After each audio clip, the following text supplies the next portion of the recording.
عبداللہ بن عمر رضی اللہ تعالیٰ عنہ نے بیان کیا کہ نبی صلی اللہ علیہ وسلم مقام ذی طویٰ میں قیام فرماتے اور رات یہیں گزارا کرتے تھے، اور صبح ہوتی تو نماز فجر یہیں پڑھتے۔ مکہ جاتے ہوئے یہاں نبی کریم صلی اللہ علیہ وسلم کے نماز پڑھنے کی جگہ ایک بڑے سے ٹیلے پر تھی، اس مسجد میں نہیں جو اب وہاں بنی ہوئی ہے، بلکہ اس سے نیچے ایک بڑا ٹیلا تھا۔ صحیح بخاری حدیث نمبر 491۔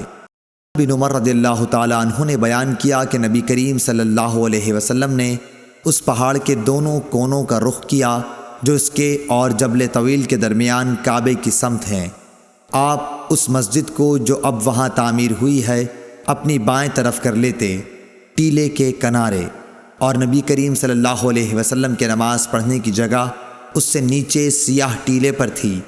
ٹیلے سے تقریباً 10 ہاتھ چھوڑ کر پہاڑ کی دونوں گھاٹیوں کی طرف رخ کر کے نماز پڑھتے جو تمہارے اور کعبے کے درمیان ہے۔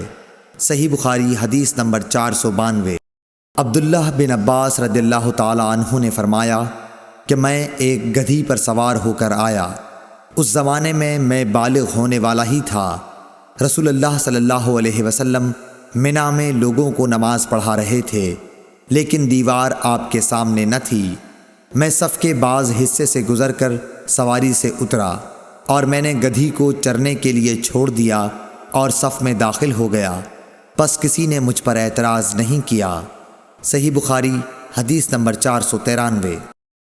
عبداللہ بن عمر رضی اللہ تعالیٰ عنہ سے روایت ہے کہ رسول اللہ صلی اللہ علیہ وسلم جب عید کے دن مدینے سے باہر تشریف لے جاتے تو چھوٹے نیزے کو گاڑنے کا حکم دیتے۔ وہ جب آپ کے آگے گاڑ دیا جاتا تو آپ اس کی طرف رخ کر کے نماز پڑھتے اور لوگ آپ کے پیچھے کھڑے ہوتے۔ یہی آپ صلی اللہ علیہ وسلم سفر میں بھی کیا کرتے تھے۔ مسلمانوں کے خلفاء نے اسی وجہ سے برچھا ساتھ رکھنے کی عادت بنا لی ہے۔ صحیح بخاری حدیث نمبر 494۔ شعبہ نے بیان کیا عون بن ابی جحیفہ سے، کہا میں نے اپنے باپ وہب بن عبداللہ سے سنا کہ نبی صلی اللہ علیہ وسلم نے لوگوں کو بطحا میں نماز پڑھائی۔ آپ کے سامنے عنزہ ڈنڈا جس کے نیچے پھل لگا ہوا ہو گاڑ دیا گیا تھا۔